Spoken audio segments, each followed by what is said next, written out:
Hi friends, இந்த வீடியோல human values and ethics unit 1 topics already நம்ம சர்டன் டெமோக்ராட்டிக் வேல்யூஸ் கொஞ்சம் போட்டிருந்தோம். ஃப்ராட்டர்னிட்டி, ஈக்குவாலிட்டி, அது லிபர்ட்டி அந்த மாதிரிலாம். இப்போ வந்து நம்ம இதுல 3 ரெவல்யூஷன்ஸ் பத்தி பார்த்துருக்கணும். பிரெஞ்சு ரெவல்யூஷன், இந்தியன் இண்டிபெண்டன்ஸ், தென் அமெரிக்கன் இண்டிபெண்டன்ஸ்.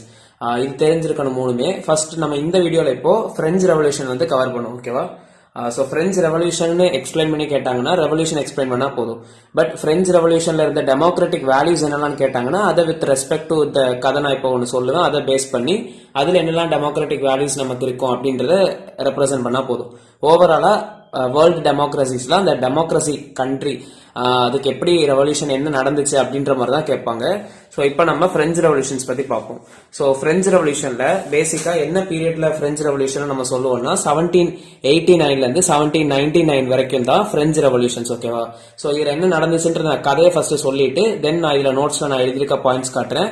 இந்த நோட்ஸ் வந்து பேசிக்கா ஸ்பெல்லிங்ஸ் தென் நேம்ஸுக்கு மட்டும்தான் இந்த நோட்ஸ் யூஸ் ஆகும். ஸோ இப்போ நம்ம கதையா படிச்சிட்டோம்னா இந்த ரெவல்யூஷன் நீட்டா எழுதிடலாம். ஃபர்ஸ்ட் வந்து என்னன்னா இந்த பிரெஞ்சு 18th செஞ்சுரி. ஓகேவா? 18th செஞ்சுரியில பிரான்ஸ் எப்படி இருந்துச்சுன்னா, பிரெஞ்சுனா பிரான்ஸ். ஸோ பிரான்ஸ் கண்ட்ரில எப்படி இருந்துச்சுன்னா கிங்ன்றவங்க ஃபர்ஸ்ட் ஸ்டேட். ஓகேவா? ஸோ கிங் கியூனாங்கலாம் ஃபர்ஸ்ட் ஸ்டேட். தென் அவங்க வந்து டாப். தென் ஃபர்ஸ்ட் எஸ்டேட்னு சொல்றவங்கள யாரெல்லாம் இருப்பாங்கன்னா இந்த clergy, like someone who works in church. ஓகேவா? சர்ச்லாம் ஒர்க் பண்றவங்க ஃபர்ஸ்ட் எஸ்டேட். அது வந்து 1% of the population. Then second எஸ்டேட்ல வந்து யார் இருப்பாங்கன்னா அந்த பீப்புள்ஸ் ஆஃப் ராயல் பிளட், ரொம்ப ரிச்சா இருக்கவங்க, அவங்க எல்லாமே செகண்ட் எஸ்டேட். அவங்க வந்து 2% of the population. Then third estate. Third எஸ்டேட்ல யார் இருப்பாங்கன்னா normal workers, then all other people other than those two communities எல்லாருமே தேர்ட் எஸ்டேட்ல இருப்பாங்க. இது வந்து ஒரு 97% ஆஃப் த பாப்புலேஷன் வந்து இவங்க தான். ஸோ இதுல என்ன நடந்துச்சுன்னா first estate and second estate வந்து என்ன பண்ணுவாங்கன்னா அவங்களுக்கு நோ டாக்ஸஸ், அவங்க எதுக்குமே டாக்ஸ் கட்ட வேண்டிய அவசியம் கிடையாது.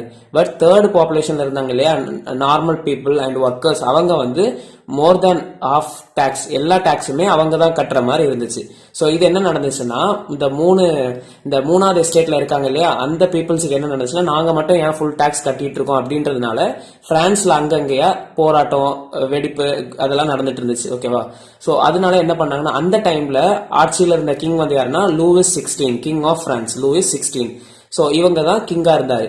அப்போ அந்த டைம்ல என்ன நினைச்சாருன்னா இது இப்படியே போராட்டம் எல்லாம் நடந்துட்டு இருந்துச்சுன்னா நம்ம நாட்டுக்கு சரியில்லை, இதை வந்து ஒரு ஃபுல் ஸ்டாப் கொண்டு வரணும்னு சொல்லிட்டு ஒரு கான்ஸ்டிடியூஷன் ஆர் ஒரு கான்ஃபரன்ஸ் மாதிரி நடத்த ட்ரை பண்றாரு. அந்த டைம்ல 3 குரூப்ஸ்ல இருந்துமே பீப்புள்ஸ் கூப்பிட்டு வச்சு பேசி நம்ம இதை ஒரு முற்றுகைக்கு கொண்டு வரலாம் அப்படின்னு ஸ்டார்ட் பண்றாங்க. ஸ்டார்ட் பண்ண போது அதுல பேச்சு நடந்துட்டு இருக்கும் போது என்ன நடந்துச்சுன்னா ஃபர்ஸ்ட் குரூப் பீப்புள்ஸும் செகண்ட் குரூப் பீப்புள்ஸ்க்கும் மட்டுமே சாகசமா அந்த கான்ஸ்டிடியூஷன் நிறுவப்படுறது மாதிரி ரூல்ஸ் அண்ட் ரெகுலேஷன்ஸ் எல்லாம் போடுற மாதிரி இருந்துச்சு.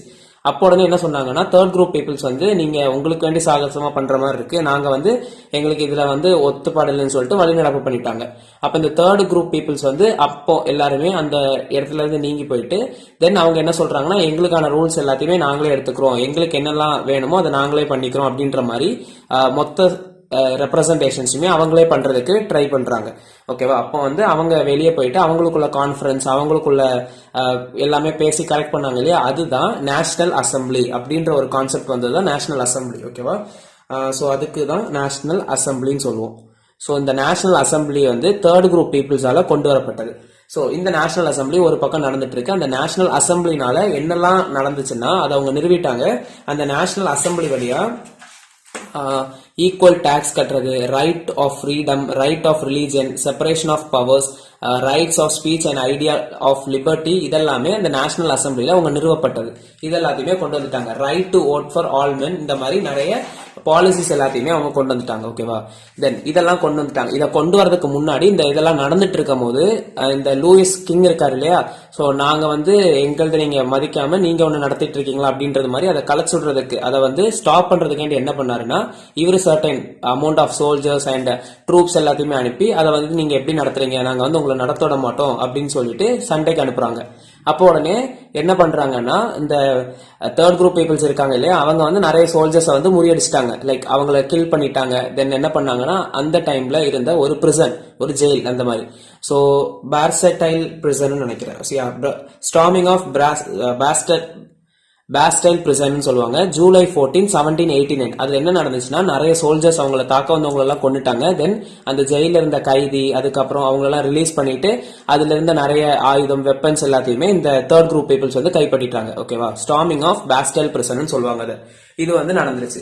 அப்போ இதெல்லாம் நடந்ததுக்கு அப்புறம் ஒரு தென் தான் நேஷனல் அசம்பிளி வந்து நிறுவப்பட்டுச்சு. நேஷனல் அசம்பிளில சர்டன் பாலிசிஸ் எல்லாமே கொண்டு வந்துட்டாங்க.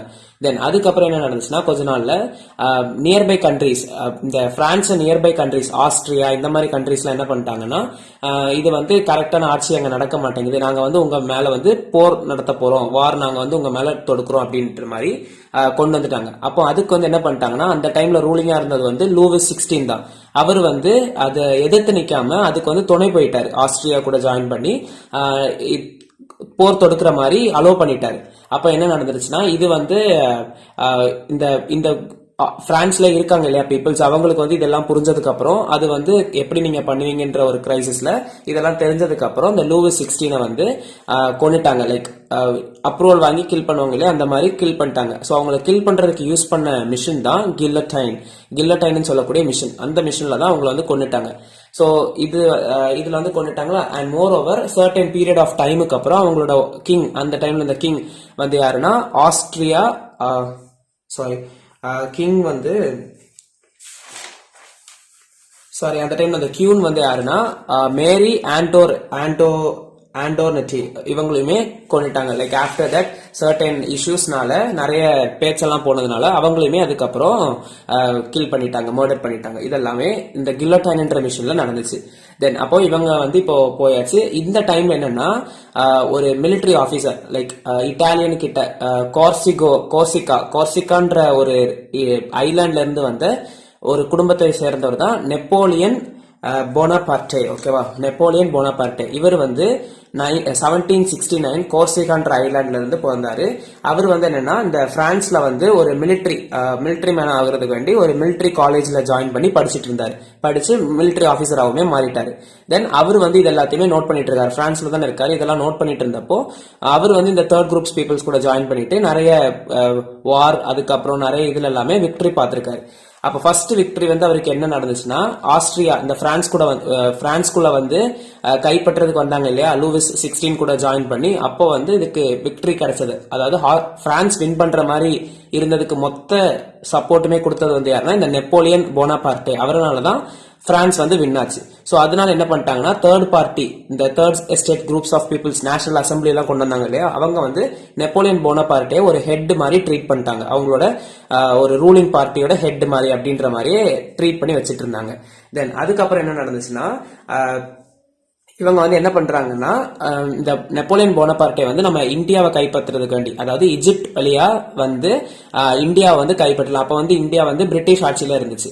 ஸோ பிரிட்டிஷ் ஆட்சியில இருந்தப்போ நம்ம வந்து இந்தியாவை கைப்பற்றிடலாம் அப்படின்ற மாதிரி வந்துட்டு இருந்தாங்க, ட்ரை பண்ணாங்க. அப்போ வந்து என்ன பண்ணாங்கன்னா ஃபர்ஸ்ட் இஜிப்டை தாண்டி தானே வரணும். ஸோ இஜிப்டை கைப்பற்ற மாதிரி இருந்தப்போ இஜிப்ட்ல வந்து Egypt plus British soldiers and war அவங்க என்ன பண்ணிட்டாங்கன்னா நெப்போலியன் வந்து உள்ள தாக்க வரும்போது பிரிட்டிஷ் அண்ட் எஜிப்ட் போர்சஸ் வந்து எஜிப்டை கைப்பற்ற விடாம அது வந்து நெப்போலியனுக்கு ஒரு பேக்லாக் மாதிரி ஆயிடுச்சு. ஓகேவா, சோ அவங்க நல்லா ட்ரை பண்ணாங்க, நிறைய இடத்த பிடிக்கிற மாதிரி இருந்துச்சு, பட் வின் பண்ணல. சோ தட் அது ஒரு பேக்லாக் மாதிரி ஆயிடுச்சு. தென் எகைன் அவங்க வந்து பிரான்ஸுக்கே போயிட்டாரு, யாரு நெப்போலியன் போனபார்ட்டே அண்ட் போர்சஸ். சோ அவர் போனதுக்கு அப்புறம் பட் அந்த வந்து பிரான்ஸ் வந்து ஒரு தோல்வியா நினைக்காம அது ஒரு கிரேட்டர் சக்சஸ் தான், நம்ம இவ்வளவு தூரம் வந்திருக்கோம் அப்படின்ற மாதிரி கன்சிடர் பண்ணி பிரான்ஸ்ல இருந்தவங்க எல்லாமே நெப்போலியன் போனபார்ட்டே ஒரு ரெகக்னேஷன், ஒரு பெரிய விக்டரி மாதிரி அதை வந்து செலிப்ரேட் பண்ணாங்க. அண்ட் அதுக்கப்புறம் என்ன நடந்துச்சுன்னா இந்த டைம்ல சோ இதெல்லாம் ஒரு பக்கம் நடந்துட்டு இருந்துச்சு இல்லையா, அப்போ வந்து இந்த நம்ம இந்தியால சதர்ன் பார்ட் மைசூர்ன்ற ரீஜன்ல இருந்த கிங் தான் டிப்பு சுல்தான். சோ அந்த டிப்பு சுல்தான் வந்து என்னன்னா அவருக்குன்னு ஒரு ஆட்சி, அவருக்குன்னு ஒரு ரூலிங் போர்சஸ் எல்லாம் வச்சுட்டு இருந்தாரு. பிரிட்டிஷ் வந்து என்னன்னா அந்த டைம்ல பிரிட்டிஷுக்கும் டிப்பு சுல்தானுக்கும் இடையில, இந்த இஜிப்டுக்கும் பிரிட்டிஷுக்கும் இடையில இஜிப்டுக்கும் பிரான்ஸுக்கும் இடையில சண்டை நடந்துட்டு இருக்கும் போது நம்ம இந்தியால டிப்பு சுல்தானுக்கும், அதாவது மைசூர் பார்ட்டை சேர்ந்த டிப்பு சுல்தானுக்கும் பிரிட்டிஷ் போர்சஸுக்கும் சண்டை போயிட்டு இருந்துச்சு. எதனாலன்னா டிப்பு சுல்தான்ன்றவர் வந்து நெப்போலியன், அதாவது பிரான்ஸ் அந்த வார் எல்லாத்துலயுமே ஒரு நல்ல ஒரு எப்படி சொல்ல, அதுக்கு வந்து அவருக்கு வந்து பிடிச்சிருந்துச்சு அதெல்லாமே. ஓகேவா? சோ அவர் வந்து அதுக்கு சப்போர்ட்டிவா இருக்கிற மாதிரியே எல்லா ஸ்டெப்ஸுமே பண்ணிட்டு இருந்தாரு. இது வந்து பிரிட்டிஷ் எம்பையருக்கு பிடிக்கல. அப்படின்னா இந்தியாவுக்குள்ள வந்துட்டாங்கன்னா டிப்பு சுல்தானுமே அவங்க கூட ஜாயின் பண்ணிடுவாங்க. சோ தட் அவங்களோட ஃபோர்ஸஸ் வந்து கிரேட்டர் ஆயிருன்னு சொல்லிட்டு என்ன பண்ணிட்டாங்கன்னா பிரிட்டிஷ் வந்து டிப்பு சுல்தான் கூட போர் தொடுத்தாங்க. ஸோ டிப்பு சுல்தான் என்ன சொல்லிட்டாங்கன்னா பிரிட்டிஷ் தான் ஃபுல் இந்தியாவையே நாங்க வந்து ஒரே ஃபோர்ஸஸ் தான் கன்சிடர் பண்ணணும். There should be no other separate forces that Indian people have அப்படின்னு சொல்லிட்டு டிப்பு சுல்தான் கூட இந்த பக்கம் போர் நடந்துட்டு இருந்துச்சு. அதுல வந்து வின் பண்ணது யாருன்னா பிரிட்டிஷ் தான். டிப்பு சுல்தான் இந்தியன் டைம்ல டிப்பு சுல்தான் வந்து தோல்வி அடைஞ்சிட்டாங்க. அது வந்து அந்த டைம்ல பிரிட்டிஷ் ஃபுல்லா அந்த டைம்ல பிரிட்டிஷ்ல வந்து மெயின் ஹெட்டா இருந்தது வந்து யாருன்னா ஆர்தர் வெல்லஸ்லி அவருன்றது தான் பிரிட்டிஷ் எம்பையர்ல வந்து மெயின். அந்த டைம்ல தான் இந்த டிப்பு சுல்தான் வந்து தோத்துட்டாரு. அந்த இடத்தையுமே பிரிட்டிஷ் மைசூர் ரீஜனையுமே பிடிச்சிட்டாங்க. தென் இது வந்து இந்தியா டைம்ல நடந்தது. தென் ஈஜிப்ட்ல நடந்துச்சு. நெப்போலியன் வந்து பேக்ல பிரான்ஸுக்கு போயிட்டாரு. தென் இப்ப பிரான்ஸுக்கு போயிட்டதுக்கு அப்புறம் திரும்ப வந்து என்ன பண்றாங்கன்னா யூரோப்பியன் அதாவது யூரோப்புக்கு போயிட்டாங்க இல்லையா? யூரோப்புக்கு போனதுக்கு அப்புறம் அதே அந்த ஈஜிப்ட பிடிக்காட்டியுமே அவங்க போர் தொடுத்தது நிறைய இடத்த கைப்பற்றதுக்கு ட்ரை பண்ணதே ஒரு பெரிய இதுவா நினைச்சிட்டாங்க. நெப்போலியன் ஒரு பெரிய ஹெட்டா நினைச்சிட்டாங்க. தென் நெப்போலியன் வந்து என்னன்னா அந்த டைம்ல Napoleon Bonaparte code of Napoleon அப்படின்ற ஒரு இதெல்லாம் கொண்டு வந்துட்டாங்க. அதுல இருந்து நமக்கு European countries not only France European countries எல்லாமே ஒரு பெரிய வளர்ச்சி, நிறைய opinions, right of freedoms, next நிறைய திங்ஸ் அட்வான்ஸ்டு யூரோப்பா மாறிடுச்சு. ஓகேவா? சோ இந்த டைம்ல என்ன பண்ணிட்டாங்கன்னா தென் எகெயின் நெப்போலியன் என்ன பண்ணிட்டாருன்னா திரும்ப நான் பிரிட்டிஷ் கூட வந்து போர் தொடுக்க போறேன் அப்படின்ற ஒரு கிரைசிஸ்ல யூரோப்பியன் ஃபுல்லாவே not only France European countries எதுவுமே நீங்க வந்து பிரிட்டிஷ் ப்ராடக்ட்ஸ் வந்து இம்போர்ட் பண்ணக்கூடாது அப்படின்னு சொல்லியிருந்தாரு. பட் என்ன பண்ணிடுச்சுன்னா ரஷ்யா மட்டும் இவங்களுக்கு எதிர்ப்பா இந்த பிரிட்டிஷ் ப்ராடக்ட்ஸ் வந்து இம்போர்ட் பண்ண தொடங்கிட்டாங்க. அப்ப இது வந்து என்னன்னா நெப்போலியனுக்கு வந்து கோவப்பட்டுட்டு நெப்போலியன் என்ன பண்ணாங்கன்னா நாங்க ரஷ்யா மேல போர் தொடுக்கிறோம் அப்படின்ற மாதிரி ரஷ்யா மேல போர் தொடுத்தாங்க. பிரான்ஸ்ல இருக்கக்கூடிய நெப்போலியன் வந்து ரஷ்யா மேல போர் தொடுத்தாங்க. அப்போ என்ன பண்ணாங்கன்னா ரஷ்யால இருக்கக்கூடிய மாஸ்கோன்ற ஒரு ரீஜன்ல தான் ஃபர்ஸ்ட் அட்டாக் பண்ற மாதிரி இருந்துச்சு. அப்ப என்ன பண்ணிட்டாங்க இதை ரஷ்யா முன்னாடியே தெரிஞ்சதுனால மாஸ்கோன்ற ரீஜன்ல இருந்து அவங்க அந்த இடத்துல இருந்து இருந்த பீப்புள்ஸ் எல்லாரையுமே ட்ரூப்ஸ் எல்லாரையுமே காலி பண்ணிட்டு நல்லா இன்னர் ரஷ்யாவுக்கு சென்ட் ஆயிட்டாங்க. தென் பிரிட்டிஷ் பீப்புள்ஸ் இந்த பிரான்ஸ் பீப்புள்ஸ் வந்து இங்க வந்தாங்க இல்லையா நெப்போலியன் போனபார்ட்டே அவங்க எல்லாம் இது பெரும் ஏமாற்றமா இருந்துச்சு. அவங்க வந்து நியர்லி ஒரு 6 months கிட்ட அங்கேயே வெயிட் பண்ணாங்க. இப்படி ரஷ்யன் வந்து வெளியே வருவாங்க நம்ம வந்து கைப்பற்றிடலாம் அப்படின்ற மாதிரி. பட் அவங்க வெளியே வரவே இல்லை, இன்னர் ரஷ்யாக்குள்ளே தான் இருந்தாங்க. ஸோ தட் அந்த டைம்ல அவங்க போனப்போ 7 lakh soldiers அண்ட் பீப்புள்ஸோட போனவங்க. But due to heavy cooler time அதெல்லாமே பேஸ்ட் ஆன் கிளைமேட்டிக் கண்டிஷன்ஸ்னாலையும் நிறைய இம்பாக்ட்ஸ்னாலையுமே திரும்ப அவங்க ரிட்டர்ன் பண்ணும்போது அதாவது அவங்க திரும்ப ஏமாற்றம் நடந்து திரும்ப பிரான்ஸுக்கே போற மாதிரி நெப்போலியன் போனபார்ட்டே போயாச்சு. அப்போ வந்து என்னன்னா ஜஸ்ட் 40,000 7 lakh பீப்புள்ஸா வந்தவங்க ஜஸ்ட் 40,000 பீப்புள்ஸா தான் ரிட்டர்ன் போனாங்க. சோ இதை தெரிஞ்ச பிரிட்டிஷ் வந்து என்ன பண்ணிட்டாங்கன்னா நீ வந்து இவ்வளவு வீக் ஆயிட்டியா நான் வந்து இப்போ உன்னை கைப்பற்றுறேன் அப்படின்ற மாதிரி என்ன பண்ணிட்டாங்கன்னா நெப்போலியன் மேல திரும்ப போர் தொடுக்கிறதுக்காண்டி போறாங்க. அப்ப என்ன நடந்துச்சுன்னா பேட்டில் ஆஃப் லிப்சைன்ற ஒரு டைம்ல நெப்போலியன் வந்து 1813 ஓகேவா after the return of France and Napoleon from Russia Moscow ரீஜன்ல இருந்து திரும்ப போனதுக்கு அப்புறம் பேட்டில் ஆஃப் லிப்சைன்ற ஒரு டைம்ல நெப்போலியன் வந்து அரெஸ்ட் பண்ணிட்டாங்க. ஓகேவா? யாரு பிரிட்டிஷ் பீப்புள்ஸ் வந்து அரெஸ்ட் பண்ணிட்டாங்க. அந்த டைம்ல நெப்போலியன் கொஞ்சம் வீக் ஆயிட்டாங்க அந்த ஃபோர்ஸஸ். தென் அந்த டைம்ல வந்து பேட்டில் ஆஃப் லிப்சைன்ற ஒரு இடத்துல அவங்கள வந்து டிஃபீட் பண்ணி 1813ல யார நெப்போலியனை வந்து பிரிட்டிஷ் ஆட்சி வந்து கைப்பற்றிட்டாங்க. தென் அது வந்து எல்பா அப்படின்ற ஒரு இடத்துல வந்து அவரை பிரிசன்ல வச்சிருந்தாங்க. அங்க இருந்து என்ன பண்ணிட்டாங்கன்னா நெப்போலியன் வந்து எஸ்கேப் ஆகி அகைன் பிரான்ஸுக்கே போயிட்டாரு. ஓகேவா? தென் ஃபைனலா பேட்டில் ஆஃப் வாட்டர்லோன்ற ஒரு பேட்டில் தான் நெப்போலியன் வந்து ஃபைனலா திரும்ப வந்து டிஃபீட் பண்ணி புடிச்சிட்டாங்க. ஓகேவா? ஆஃப்டர் தட் அவங்க வந்து remote island of Saint Helena அப்படின்ற ஒரு ரீஜன் சதர்ன் அட்லாண்டிக் ரீஜன்ல இருக்கக்கூடிய ஒரு ரீஜனுக்கு வந்து கொண்டு போயிட்டாங்க. அங்கதான் அவரோட பேலன்ஸ் டைம்ஸ் எல்லாத்தையுமே அவர் ஸ்பெண்ட் பண்ணாரு. தென் 1821ல because of health issues 51 age நினைக்கிறேன் 1821 ஸோ 1769ல பிறந்தாரு.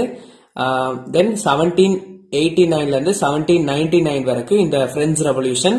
அதுக்கப்புறம் 1821ல வந்து 1813ல வந்து அரெஸ்ட் ஆனாங்க. பேட்டில் ஆஃப் லிப்சை நடந்துச்சு. தென் 1815ல அகைன் பேட்டில் ஆஃப் வாட்டர்லோல டிஃபீட் பண்ணிட்டாங்க. 1821 வந்து இறந்துட்டாரு. ஓகேவா. தென் அகைன் அதுக்கப்புறம் பிரான்ஸ்ல என்ன நடந்துச்சுன்றதெல்லாம் நமக்கு இந்த ரெவல்யூஷன்ல தேவையில்லை. பட் அதுக்கப்புறம் என்னன்னா போர்பன் மொனார்சி அப்படின்ற ஒரு கிரைசிஸ்ல தான் அங்க நடந்துச்சு. இப்போ வந்து பிரான்ஸ் வந்து ரிவல்யூஸ்டு கண்ட்ரி, இண்டிபெண்டன்ட் கண்ட்ரியா மாறிடுச்சு. ஓகேவா. ஸோ இது இப்போ நமக்கு வந்து பிரெஞ்சு ரெவல்யூஷன் கேட்டாங்கன்னா இந்த பீரியட் 1789 இருந்து 1799 இந்த இன்சிடென்ட்ஸ் எல்லாமே நடந்திருக்கு. இதை ஒரு கதையா நீங்க படிச்சிட்டீங்கன்னா எழுதிடலாம். இதை வச்சு நீங்க டெமோக்ராட்டிக் கண்ட்ரிஸ் அதெல்லாம் பில்ட் பண்ணி கொடுத்துடலாம். ஓகேவா. ஸோ புரியும் நினைக்கிறேன். இன்கேஸ் புரியலன்னா கமெண்ட் பண்ணுங்க. ஓகேவா. ஸோ வீடியோ பிடிச்சிருந்துச்சுன்னா லைக் பண்ணுங்க, ஃப்ரெண்ட்ஸுக்கும் ஷேர் பண்ணுங்க, கண்டிப்பா யூஸ்ஃபுல்லா இருக்கும். தென் அப்கமிங் வீடியோஸ்ல அமெரிக்கன் இண்டிபெண்டன்ஸ் பத்தி பார்ப்போம். ஓகேவா. ஸோ சப்ஸ்கிரைப் பண்ணிக்கோங்க. தேங்க்யூ.